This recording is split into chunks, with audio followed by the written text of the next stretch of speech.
दिल्ली सरकार की विनाशकारी शराब नीति के विरोध में भाजपा द्वारा विशाल वर्चुअल रैली का आयोजन ऑनलाइन दिल्ली प्रदेश कार्यालय से किया गया, जिसमें लाखों की संख्या में भाजपा कार्यकर्ताओं ने ऑनलाइन कार्यक्रम में शिरकत की। सभी साथियों, भाइयों और सोशल मीडिया के माध्यम से सोशल मीडिया वॉरियर्स के रूप में दिल्ली की सरकार की विनाशकारी शराब नीति के खिलाफ जन जागरण अभियान में जुटे हुए सारे साथियों, भाइयों और बहनों, आज हम दिल्ली सरकार की बात करते हैं और दिल्ली सरकार की शराब नीति के बारे में बात करना चाहते हैं। जनता पार्टी के कर्मठ कार्यकर्ता और चिंतित नागरिक वर्चुअली इस कार्यक्रम से जुड़े। ये मेरा सौभाग्य रहा कि मेरे जीवन का पहला चुनाव मैं दिल्ली से लड़ी। समय अल्प था, संकल्प और चुनौती बड़ी, लेकिन उस अल्प समय में जिस शहर में मैं जन्मी पनपी, जिस शहर से मेरा अस्तित्व बना, उस शहर में राजनीतिक संघर्षों में मैंने देखा कि कांग्रेस पार्टी दिल्ली को प्रशासनिक तरीके भ्रष्टाचार में डुबाने का दुस्साहस कर सकती, लेकिन मैंने कभी ये कल्पना नहीं की कि मेरे संगठन की धरा पर एक दिन ऐसा आएगा जब आम आदमी पार्टी का एक नेता दिल्ली को शराब में डुबाने का दुस्साहस कर पाएगा। मटियाला जी, आज वर्चुअल रैली हुई है, कितने लोग जुड़े थे?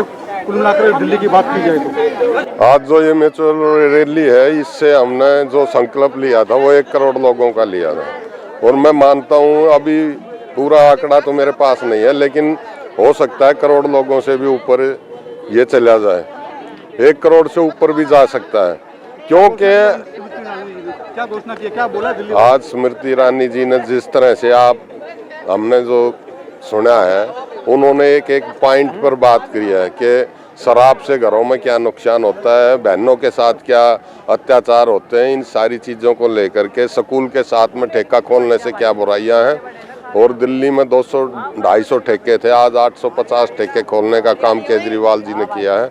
ये सारी चीज़ें उन्होंने बताई, और हमारे आदेश गुप्ता जी ने भी खोल करके पूरी बातें बताई हैं, क्योंकि ये दिल्ली मुक्त करना चाहता था, लेकिन दिल्ली को तो ये शराब की नीति में डुबो के रख दिया है, क्योंकि ये नहीं चाहता कि दिल्ली का युवा पढ़े लिखे और आगे बढ़े।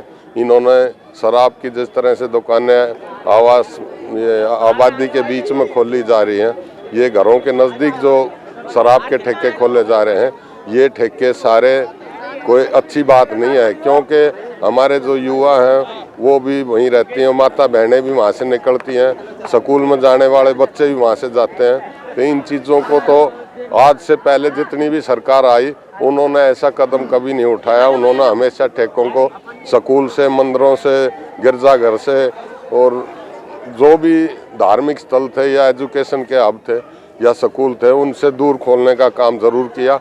लेकिन जिस तरह से इन्होंने 850 4 गुना के करीब ठेके खोलने का काम किया है, तो दिल्ली को आबकारी के इस खेल में डुबोने का काम इन्होंने किया है। और सबसे बड़ी बात यह है कि दूसरे प्रांतों में जाकर कहता है कि मैं नशा मुक्त करूंगा। जिस तरह से पंजाब में चुनाव है तो वहाँ जाके बोलता है मैं यहाँ पंजाब को नशा मुक्त करूँगा, लेकिन दिल्ली को डुबोने का काम कर रहा है। पंजाब में जाकर कहता है मैं बहनों को 1000 रुपये दूंगा, लेकिन यहाँ बहनें नहीं है क्या दिल्ली में? बहनों को, हमारे बहनों को क्यों नहीं देता? वहाँ कहता है युवाओं को मैं 5000 दूंगा। यहाँ भी तो युवा हैं, यहाँ युवा को क्यों नहीं 5000 देता? जबकि यहाँ तो मुख्यमंत्री ऑलरेडी है, वो वहाँ तो बनेगा ना बनेगा बात दूसरी है। लेकिन इसने जितनी भी राजनीति की है, इसने जो सत्ता हासिल की है, सारी झूठ बोल करके की है। क्योंकि आपने इसके पुराने भाषण आपने सुने होंगे, जिस तरह से कहता था मैं गाड़ी नहीं लूँगा, बंगला नहीं लूँगा, सिक्योरिटी नहीं लूँगा, सारी चीज़ें ले रखी हैं। इसी तरह से ये दिल्ली की जनता को बेला पुरस्कार के दूसरी बार तीसरी बार ये मुख्यमंत्री बन गया, लेकिन दिल्ली की जनता के लिए और दिल्ली के विकास के लिए इन्होंने कोई काम नहीं किया।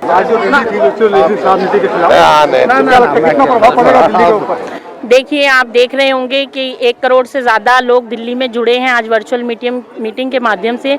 श्रीमती केंद्र में जो हमारी मंत्री हैं, श्रीमती केंद्रीय स्मृति ईरानी जी के माध्यम से हम सब बहनों ने उनका आह्वान किया और उनको सुना और हमारे अंदर उन्होंने जोश भरा है, हमें ताकत दी है कि हम इस दिल्ली की सरकार से लड़ पाएँ। हम लगातार लड़ तो रहे हैं, लेकिन आज हमें जो जोश और उत्साह मिला है वो वंदनीय है कि उन्होंने समय निकाला और हमें आया और हमें प्रोत्साहन किया कि हम ये ठेके बंद कराएं और हर महिला को जगाया है। हम दिल्ली की सरकार को चेताना चाहते हैं, केजरीवाल को चेताना चाहते हैं कि ये जो भ्रष्ट राजनीति वो दिल्ली में कर रहे हैं, वादे तो बहुत लेके आते हैं लेकिन उन्होंने ऐसा कुछ किया नहीं। मंदिर, गुरुद्वारे, स्कूल, कॉलेज के पास उन्होंने ठेके खोल दिए। शर्म कीजिए केजरीवाल जी, शर्म कीजिए। हो सकता है हमारे भी घर से किसी ने आपको वोट दी हो, लेकिन इसलिए नहीं दी थी कि आप दिल्ली में आए। पिछले 3 टर्म से आप कुंडली मार के दिल्ली में बैठे हैं सिर्फ और सिर्फ अपनी गंदी राजनीति करने के लिए। आप गोवा जाते हैं, आप पंजाब जाते हैं। आज हमारी केंद्र में मंत्री स्मृति ईरानी जी ने कहा कि पंजाब की बहनों को भी एक मैसेज दीजिए, तो मैं पंजाब की बहनों को पंजाबी में एक मैसेज देना चाहती हूँ कि एक केजरीवाल बहुत ही झूठा और मक्कार आदमी है। देखो, लो बच के रहना, ये झूठे वादे करता है पर दिंदा कुछ नहीं है। अगर 1000 रुपये ये बैंक में डालने की बात करता है, दिल्ली की बहनों से क्या गलती हुई है? इनके अकाउंट में क्यों नहीं 1000 रुपये देता? पिछले 15 साल से वो दिल्ली में बैठा है। तो शर्म कीजिए केजरीवाल जी, गंदी राजनीति से बाज आइए। आपकी राजनीति यहाँ नहीं चलेगी और हम आपकी ईंट से ईंट बजाएंगी। बहनें, आज हमने संकल्प लिया है, हम आपकी ईंट से ईंट बजाएंगे और दिल्ली के ठेके को बंद कराएंगे। कि ये कैसी राजधानी है, प्रदूषित हवा, दूषित पानी है, नशे में डूबती दिल्ली की जवानी है और ये सिर्फ और सिर्फ केजरीवाल की मेहरबानी है। इसका 101% चुनाव पर असर पड़ेगा। देश की, दिल्ली की जनता जागरूक है, वो तो केजरीवाल जी के कार्य देख रही है। वो दिल्ली की तरक्की के लिए कोई काम नहीं कर रहे हैं, दिल्ली के डेवलपमेंट के लिए कोई काम नहीं कर रहे हैं, वो दिल्ली को नशे में डुबोने का काम कर रहे हैं। मैं पूछना चाहता हूँ केजरीवाल जी से कि आपने कितने नए हॉस्पिटल खोले, कितनी नई सड़कें बनाई, कितने नए फ्लाईओवर बनाए, कितने स्कूल नए खोले, कितने कॉलेजेस नए खोले हैं? नहीं खोले हैं कोई भी, लेकिन शराब के ठेके खोलने का काम उन्होंने किया है। और इस एमसीडी चुनाव में भारतीय जनता पार्टी इस मुद्दे को पूरे तरीके से उठाएगी और जनता उसको जवाब देगी। 30% महिलाओं को डिस्काउंट दिया जा रहा है शराब में, ये किस तरह का पहली बार देखने को मिला है? मैं स्तब्ध हूँ ये सुनकर कि ये भारतीय संस्कृति के बिल्कुल विपरीत, मतलब भारतीय संस्कृति को डुबोने का काम कर रहा है। महिलाओं को शराब पिलाने के लिए उकसाना, क्या मतलब उकसा ही रहा है? वो हमारी संस्कृति के खिलाफ ही है। ये बिल्कुल अर्बन नक्सली व्यक्ति है, इसको भारतीय संस्कृति से कोई लेना देना नहीं है। ये सिर्फ देश को और दिल्ली को बर्बाद करने के लिए बैठा हुआ है। मैं दिल्ली सरकार को चेताना और बताना चाहती हूँ, हमारी आदरणीय स्मृति ईरानी जी केंद्र में मंत्री जो है, उनके आह्वान पर आज हम ये दिल्ली में संकल्प लेते हैं नजफगढ़ जिले के माध्यम से कि हम ईंट से ईंट बजा देंगे। केजरीवाल जी, या तो आपको दिल्ली छोड़नी होगी या हम ठेके बंद करा देंगे। और हम आज ये दिल्ली की बहनें आपको संकल्प देती हैं कि दिल्ली को बर्बाद नहीं होने देंगी और हमारी बहनों को, भाइयों को और युवाओं को बचाकर रहेंगी हर हाल में। और आज हम संकल्प लेती हैं मटियाला विधानसभा से, हम सब बहनें हाथ उठाएंगी और आज प्रण लेंगी कि हम ठेके को बंद कराते रहेंगे, दोनों हाथ ऊपर उठा के। संकल्प लेते हैं कि केजरीवाल जी हम संकल्प लेते हैं कि ठेके बंद करने होंगे।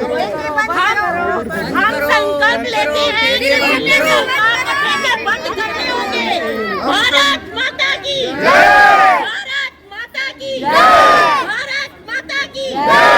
वंदे वंदे महिला शक्ति जिंदाबाद। महिलाओं के सम्मान में भाजपा है मैदान में। केजरीवाल जी होश में आइए, होश में आइए और शर्म कीजिए। शर्म करो, शर्म करो, केजरीवाल शर्म करो, शर्म करो, शर्म करो, केजरीवाल शर्म करो, शर्म करो, शर्म करो, केजरीवाल शर्म करो। डूब मरो, डूब मरो, केजरीवाल डूब मरो, डूब मरो, डूब मरो, केजरीवाल डूब मरो। होश में आओ, होश में आओ, केजरीवाल होश में आओ। अभी तो ये अंगड़ाई है, बाकी बहुत लड़ाई है। अभी तो ये अंगड़ाई है, बाकी बहुत लड़ाई है। अभी तो ली अंगड़ाई है, बाकी बहुत लड़ाई है।